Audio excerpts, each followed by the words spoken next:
Vamos a hablar un poquito del programa del Distrito Federal. Y la buena noticia es que los recibió finalmente el secretario de Salud con este programa y sabe de estos cursos y con este programa de qué es el infarto agudo del miocardio, tan preocupados por esa alta mortalidad. Yo le dije, si se trata bien el infarto, la mortalidad no es tan alta. Y esto es lo que nosotros vemos en México. Aquí son 8,000 pacientes analizados y es como se dividen los síndromes isquémicos coronarios agudos, dolor torácico inespecífico, angina inestable, por ahí había una de las preguntas, cuando no se expresan troponinas y hay cambios en el eléctrico y no hay elevación, el diagnóstico es angina inestable, así es que los que contestaron por ahí le pegaron bien. O infarto agudo del miocardio sin elevación del segmento ST. ¿Cuál es la diferencia entre estos dos? Que aquí no hay expresión enzimática, aquí no hay elevación del segmento ST, pero se expresa enzimáticamente positivo, y este es el infarto agudo del miocardio con elevación del segmento ST. Y para hablar del panorama del infarto agudo del miocardio en México, generalmente en los países caucásicos son más los de este grupo de pacientes que los de con elevación del segmento ST. Y este fenómeno, lo hemos repetido, esta frecuencia es más en México el infarto agudo del miocardio con elevación del segmento ST que aquel que no se expresa así. Este concepto es básico. Esta diapositiva a mí me ha acompañado cuando yo tenía su edad, cuando empezó el concepto de reperfusión. El concepto de reperfusión en el panorama del infarto ha cambiado, primero nos importaba nada más abrir la arteria, ahora nos importa abrir la arteria y que se abra la capilaridad miocárdica, eso se llama flujo transmiocárdico. Y antes era lo único que nos importaba, pero después, ahora nos importa mucho el tiempo. Mortalidad del infarto que se trata en la primera hora, 1.7%, la mortalidad más baja reportada por Tagnazzi, un italiano dirigente del estudio GISI, y eso con trombolíticos, no con angioplastía primaria, ojo. La mortalidad en la primera hora, 1.7. Cindy Greens, en un estudio que se llamó EpiCare, su mortalidad más baja con angioplastía primaria fue 2%. Y tampoco hablaba ella del tiempo. Entonces, por eso pongo yo esta diapositiva siempre. En la actualidad, y esta actualidad tiene 25 años, en la actualidad no hay ninguna duda de que la terapia de reperfusión en el infarto agudo del miocardio es primordial, por dos razones. Disminuye la mortalidad. Un paciente no trombolizado tiene chance de morirse el 27%, 22%, la mortalidad histórica era el 18%, pero cuando se tromboliza y se tromboliza bien no se debe de morir más del 6.5%, ojo. Pero además, qué bueno que las autoridades nos están volteando a ver, qué bueno que el doctor Durán está aquí, porque mejora la función ventricular. Infartos no tratados van a llevar al paciente a insuficiencia cardíaca.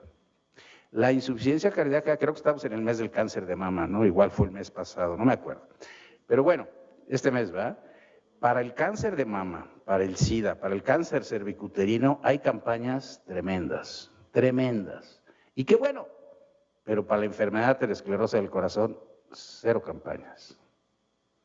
Y para insuficiencia cardíaca, 0 campañas. Y les voy a decir algo, la insuficiencia cardíaca es peor que cualquier cáncer, porque no se cura. Hoy día hay algunos tipos de cáncer que sí se curan. Entonces tengamos cuidado. Y es carísima, no hay presupuesto de salud que la soporte, porque cada internamiento son 4, 5, 7 días. Y después del tercer internamiento la mortalidad se incrementa al 50-60%. Y paciente que tiene disfunción sistólica, que es la que produce el infarto agudo del miocardio, a los 5 años está muerto el 57%. Posibilidades de trasplantes o dispositivos, es complicado, es caro. En México hemos logrado el trasplante, en México los dispositivos ventriculares ambulatorios es nada real, en los países europeos sí, pero es carísimo, carísimo, insostenible. Debemos de tener este concepto claro en el infarto agudo del miocardio, es tiempo dependiente, es vasculatura abierta, debe ser flujo y debe ser efectivo. Fíjense ustedes, este es un estudio muy interesante y ahí es donde nosotros analizamos el panorama del infarto. Este estudio se publica por ahí de 1988-86, se llama ISIS-2 y fíjense cómo ha cambiado el concepto de reperfusión y el concepto de infarto. Aquí se valía placebo, hoy día ya no se puede comparar contra placebo, por lo menos en la cardiopatía isquémica debe de llevar aspirina, lo que se vaya a comparar pero con aspirina como el tratamiento básico. Entonces, placebo es aspirina y estreptoquinasa. Cuando discutimos las terapias de reperfusión en el Departamento del Distrito Federal, me dieron la oportunidad de invitarme, la estreptoquinasa, fíjense bien cómo lo digo, fue un gran trombolítico, es del siglo pasado. Nos tenemos que ir a los fibrinos específicos, al teplace o teneteplace. La estreptoquinasa, ¿la tengo que sacar del cuadro básico? No, porque la realidad del Río Bravo para abajo es que el poder adquisitivo es diferente y es más barata y bla, bla, bla, bla, bla. Los cubanos hacen estreptoquinasa, ¿no? Pero el problema es que lo barato a la larga sale caro. Pero fue un excelente trombolítico, no es fibrino específico, no es tan fácil de administrar. Pero cuando se comparó con la aspirina y con la estreptoquinasa, disminuyeron muchos puntos porcentuales la mortalidad. Eso quiere decir que dejar al infarto sin hacer nada, como pasa otra de las preguntas, casi en el 50% de nuestros pacientes en México, ya lo vamos a ver, y entonces no hacer nada, se mueren muchos. Si yo tengo una maniobra terapéutica, se mueren menos. Y este estudio es ilustrativo porque nos enseña que la fisiopatología del infarto agudo del miocardio hay que entenderla, es muy activa. Cuando supimos que era un trombo, lo hizo un cirujano de GUT. Al querer reperfundir a los pacientes a través quirúrgico, se dio la cuenta que no eran placas obstructivas y que lo que tenía ahí metido el paciente era un trombo. Cuando supimos que era un trombo, nació el concepto de reperfusión, por ahí el panorama del infarto. Cuando nace el concepto de reperfusión y viene una sustancia que rompe ese trombo, como la estreptoquinasa, bingo, se reperfunde, se restablece el flujo del paciente. Al restablecerse el flujo en menos de 6 horas, idealmente, mientras más pronto mejor, el programa es muy bonito, ese reloj de arena que son 2 corazones, en donde pasa el electro con elevación del segmento ST y se queda sin elevación del segmento ST, es una maravilla. Ahora ustedes tienen que tener el concepto de reperfusión dentro del panorama y el tratamiento del infarto agudo del miocardio, tiempo y vasculatura abierta. Por eso es, a ver, ¿cuántos cardiólogos están en un servicio de urgencias de este hospital o de uno más chiquito a las 2 de la mañana? Ninguno. Están sudando frío por ahí, como decía el doctor Durán, ¿sí? O están en su casita, o están jugando golf los domingos, o no están en un hospital. ¿Quién es realmente quien ve a los pacientes infartados? Los médicos que están en urgencias, los médicos de primer contacto, y entonces nosotros tenemos la obligación de que aprendan esto. Pero espérenme, cuando se combinaron las 2 estrategias terapéuticas, vean la disminución de mortalidad. Porque en la patología y en la fisiopatología, el trombo, la inflamación es un factor muy importante. Y siempre lo digo, siempre hay mujeres guapas alrededor de uno, pero la cardiopatía isquémica, como es mujer, no le confíes todo. Es un poco traicionera, ¿eh? Si tú dices, es un infarto chiquito, no le va a pasar nada a su papá, todo está perfecto, ese infarto chiquito no existe, se da la media vuelta a la familia y de pronto fibrila y el sujeto hace muerte súbita. ¿Qué pasó? Pues estás jurando que tenía una arteria enferma, igual tiene otra arteria enferma, igual hizo un proceso inflamatorio pancoronario y se le tapa otra arteria. Entonces no es una patología que no sea grave, claro que es grave y es una patología en la que no nos podemos confiar y siempre tenemos que estar atentos. Aquí viene la modalidad de reperfusión de trombolisis, vean ustedes el tiempo que tienen para trombolizar, 30 y 20 minutos, y el tiempo es músculo. Yo aquí salvo mucho músculo y aquí salvo poco músculo. Si ustedes de entre el concepto de infarto agudo del miocardio no tienen el concepto tiempo, van a perder mucho músculo. Tienen de 2 sopas cuando llega un sujeto al servicio de urgencias con dolor. O tiene elevación del segmento ST, hay que reperfundir, eso es un concepto básico, o no tiene elevación del segmento ST, hay que estratificar, y si por alguna razón hay datos de disfunción ventricular, hay que pensar que se trata exactamente igual con el concepto de reperfusión. Si no sé qué tiene, pues hay que buscar qué tuvo el enfermo, igual es angina inestable, o tiene problemas esofágicos, o hizo una embolia pulmonar, o hizo una hernia penetrante de estómago que nos está confundiendo, o trae una neumonía con pleuritis, pero no dejen ir nunca un paciente con dolor torácico sin un diagnóstico.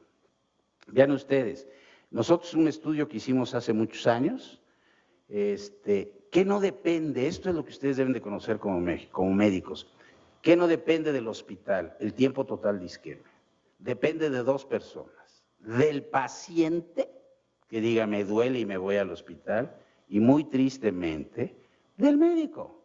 50% de los pacientes que nos llegan infartados fueron vistos por un médico, que tuvo, ¿saben qué les pasa? Les da miedo hacer el diagnóstico, no es que no sepan, lo piensan. Pero como hacer el diagnóstico de infarto agudo del miocardio conlleva una acción inmediata, o sea, yo no me puedo quedar, ay, usted tiene un infarto, váyase a su casita y ve al cardiólogo mañana. No, yo tengo que actuar. O lo refiero rápidamente a un hospital, o actúo yo si es que tengo los medios para hacerlo. Por lo menos le doy a masticar una aspirina, por lo menos. Mastique esta aspirina y váyase a un hospital. Pero a veces eso da miedo. Y el miedo, por ejemplo, de reperfundir con trombolisis en el general, es el miedo de sangrado. Ahí les voy. No lo reperfundo, se muere el 20%. ¿Ok? Riesgo de sangrado por trombolisis mundial y en México, menos del 1%. ¿Qué hubo? ¿A qué le tengo miedo? A la acción, a actuar. Así es que esos conceptos se tienen que quedar muy claros. Y perdón, esto es para decirles, se reperfunde más rápido farmacológicamente que con angioplastia primaria sin ninguna duda, pero los métodos estos no deben de competir. Vean lo que pasa, angioplastía contra angioplastía, si lo analizamos en tiempo, aquí es menos de 60 minutos y aquí es más de 120 minutos. Ya olvídense de la trombolisis. Angioplastía contra angioplastía. Por eso dentro del panorama del infarto tenemos que establecer conceptos claros. Si yo lo hago una angioplastía primaria en la primera hora, 3.7 de mortalidad. Pero me tardo más de una hora, se triplica, se va al 12%. ¿Y saben de quién es responsabilidad ese tiempo? De los que estamos en urgencias. Me encantó lo que dijo el doctor Durán de cosas de factores de riesgo. Fíjense ustedes, esto es un estudio americano y estos son dos registros internacionales. ¿Qué pasa en México? Estamos un poco apuraditos en México. Somos tan hipertensos como los países desarrollados. Eso de que por acá en Iztapalupa no hay hipertensos, no hombre, salgan a tomar la presión, hay un chorro de hipertensos, muchos hipertensos. Y luego si le hacen una muestra de sangre para determinar si tienen hiperglicemia, agárrense. Van a encontrar a muchos diabéticos. Dentro de la población mundial, México es de los que más diabéticos tiene. Y aquí lo demostramos nosotros. Vean en este registro, este es casi europeo, este internacional y este es americano. Los americanos 22% de diabéticos, el europeo 27% y el internacional 33%, nosotros 43%. Ojo. Igual de hipertenso, entonces vamos a salir bien caros. Así evolucionó la reperfusión. Primero trombolisis y luego stents. Aquí que medicados y luego no medicados. La trombolisis se modificaron dosis, esa es la historia del trombolítico. Se incrementaron tratamientos antiagregantes plaquetarios. Fíjense, en ese estudio que yo les platicaba del ISIS-2, a lo máximo que llegaban era aspirina con streptoquinasa. Ahora se usa aspirina más clopidogrel si lo trombolicé, o aspirina más prasugrel o ticagrelol si lo llevé a angioplastía primaria.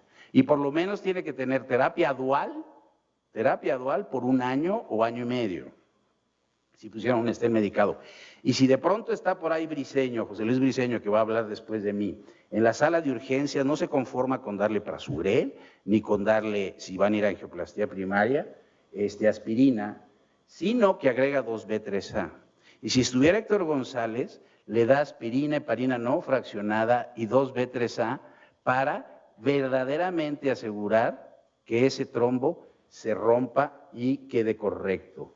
Y aquí está el concepto, aquí es 30,000, perdón. Aquí salvamos muchas vidas en la primera hora. Si yo dejo este concepto claro el día de hoy, me doy por satisfecho. Yo en la primera hora salvo 30,000 vidas. A la hora 24, si me va bien, salvo 7,000 vidas. Entonces, no es ético estar esperando que el sujeto hemodinamista llegue a la sala de urgencias para pasarlo a angioplastía primaria y después perdimos 3 horas esperándolo y no le hicimos nada al paciente. Vean ustedes cómo se reperfunde más rápido con trombolisis, menos efectivo, pero cuando se combinan terapias se mejora la efectividad y sin ninguna duda es menos rápida la reperfusión con angioplastía. ¿Qué tenemos que conocer de lo que el paciente que tiene infarto agudo del miocardio? No se esperen a tener los marcadores positivos porque van tarde. Si tienen un marcador de expresión de disfunción ventricular como es el BNP, tengan mucho cuidado. Hoy día en la fisiopatología del infarto nace inflamación con PCR y factores de trombosis. Vean ustedes que en los primeros, contra esto sí podemos y contra el tiempo, esto es culpa del tiempo, el edema tisular, por eso el tiempo es tan importante y aquí sí podemos. Fíjense, el tratamiento antitrombótico del infarto se divide en 2. Antiplaquetario, aspirina, y antitrombínico, heparina, cualquiera de su tipo, ¿de acuerdo? Aquí sí podemos actuar. Contra el edema que se produce después de las 4 horas de infarto no se puede actuar y cuando hay obstrucción microvascular la mortalidad es mayor que cuando no hay. Entonces de ahí el concepto de TMP. Dentro de la contextura del panorama del infarto, hoy día tenemos que tener muy claro que la reperfusión debe ser completa, no debe de tener obstrucción microvascular y el concepto ha cambiado. Aquí está el factor inflamación como un nuevo parámetro dentro del infarto agudo del miocardio y cómo las diferentes, estas son nuestras diferentes terapias de reperfusión que nosotros tenemos. Alteplase cambiamos la velocidad de infusión, nosotros desde el 96, bolo 20 miligramos y el resto en 1 hora 80 miligramos. Rápidamente, ¿cómo se hace? Se saca de un trial 10 miligramos, de otro trial 10 miligramos, se da el bolo, en bolo, media hora uno de los frasquitos, media hora el otro de los frasquitos y se acabó la dificultad de dosis. Luego vino la terapia combinada con Héctor González, esto es más complejo y no lo recomiendo para el primer contacto y ni se puede hacer, y esto lo hizo Úrsulo Juárez en donde deja claramente que la mejor heparina para el tratamiento del infarto es la enoxa y el trombolítico. Y aquí están nuestras tasas de reperfusión, así es como nosotros reperfundimos y los síndromes coronarios que nosotros vemos. Y aquí está el esquema de tratamiento dentro del infarto agudo del miocardio, qué concepto les debe de quedar de panorama en el infarto, que son reperfusión, pero tienen un tratamiento adjunto que lo vamos a ver a lo largo del curso. Tiene que tener estatina a fuerza, tiene que tener aspirina a fuerza, puede tener o debe tener beta bloqueador casi a fuerza, inhibidor de la ECA sin ninguna duda, y esos son el tratamiento adjunto. Y aquí prácticamente voy a presentarles los diferentes esquemas, este es el del bolo, y aquí voy a acabar con el concepto actual que tenemos de reperfusión. Yo no voy a pelear a la angioplastía primaria con la trombolisis, ¿de acuerdo? No se tienen que pelear, pero mejor las uno. Yo no tengo sala de hemodinámica y no me siento a llorar, mejor actúo. Presiono a mi director o a mi jefe que me dé fibrinolíticos. Alteplase o teneteplase, nosotros favorecemos el teneteplase porque es muy fácil de aplicar, pero ya les dije la razón y cómo se puede usar el alteplase de una manera fácil, no compleja. Pero entonces siempre tiene que ir aspirina, siempre tiene que ir alguna de las heparinas, nosotros enoxa, en bolo y luego 1 miligramo por kilo de peso. Como lo estoy trombolizando, siempre tiene que ir clopidogrel, no puede ir prasugrel, no está autorizado. Doy mi dosis modificada y el concepto que ustedes ven a su extrema derecha es cateterismo temprano. Ese es lo que va a hablar mucho Alexandra Arias, que tenemos ese curso, que es como este curso, y qué es lo que estamos tratando de favorecer. Que el médico de primer contacto sepa trombolizar y que lo sepa derivar a un hospital de alta especialidad como este. en una región X, cerca de aquí, no puede llegar porque no llegó el caballo, pero sí llegó el trombolítico, eso no pasa. Pero bueno, de alguna manera tiene la medicación, lo trombolizan, o en un hospital de segundo nivel que no tiene sala de hemodinámica, lo trombolizan, lo resuelven, ya tienen tiempo, y en las siguientes 24 o 48 horas lo mandan a cateterismo temprano, y así es como se debe de hacer. Fíjense ustedes, este es el otro esquema, es muy complejo, no me gusta analizarlo porque nada más nos confunde, pero así es como sucedía, se disminuyó un poco la mortalidad, y quiero llegar a este esquema. Con esto voy a terminar mi plática y con esto voy a concluir el panorama. Empecé desde 1986, en donde la estreptoquinasa con la aspirina bajó la mortalidad. Seguimos con las modalidades, que había dos maneras de reperfundir, una farmacológica y otra mecánica, y veían una flecha a medio de la gráfica que se combinaban, que es un trombo en el infarto agudo del miocardio y que además hoy día sabemos que hay inflamación y que es una patología activa. Si yo tengo una fisiopatología que se dice patobiología activa, ¿cómo debo de ser como médico? Activo. No puedo ser un médico pasivo ante una enfermedad tan activa. Yo tengo que ser activo y tengo que pensar y tengo que saber y tengo que estudiar. Porque si yo no sé que está la plaqueta ahí metida, junto con la trombina, nunca voy a dar aspirina, ni nunca voy a anticoagular al enfermo. Y si nada más lo trombolizo con fibrino específico, si no le doy heparina, se va a volver a tapar, se va a volver a cerrar. Si yo lo trombolizo y me quedo muy feliz, que ahí es donde viene el concepto en este paradigma, ya lo trombolicé, ya lo salvé, y lo dejo así, pasa mucho. No voy a seguir Seguro Social, ni ISSSTE, ni Salubridad. Pasa mucho. Ya lo trombolizaron, pásenlo a la consulta externa, pásenlo a piso. El médico cardiólogo lo quiere cateterizar y las autoridades o la gente dice no hay insumos, mándalo a la consulta externa y el sujeto regresa a los 21 días, otra vez infartado. Mientras más nos tardemos, ¿qué es lo que sucede? Hay que tener una explicación. El miocito se dematiza. Si se dematiza, aprieta el capilar. Entonces, si aprieta el capilar, yo lo reperfundo, pero para que el flujo llegue en un capilar comprimido va a ser más difícil. Por eso el hemodinamista también sufre mucho y tiene un fenómeno que se llama de no reflujo. O sea, no se reestableció el flujo sanguíneo. ¿Por qué? Porque había mucho edema tisular. Y entonces el capilar estaba apretadito, él deshizo el trombo, migra un poco de trombo a la microcirculación, y por eso la gran discusión de si hay que aspirar el trombo o no hay que aspirarlo, pero como todo en la medicina actual se analiza a través de estudios multicéntricos, y hoy día no se ha demostrado que la tromboaspiración sea mejor que la no tromboaspiración, y se deja a calidad del hemodinamista. Si el hemodinamista ve mucho trombo, lo tiene que aspirar necesariamente. Pero es el concepto. Entonces, el tiempo es un factor determinante para la buena repercusión.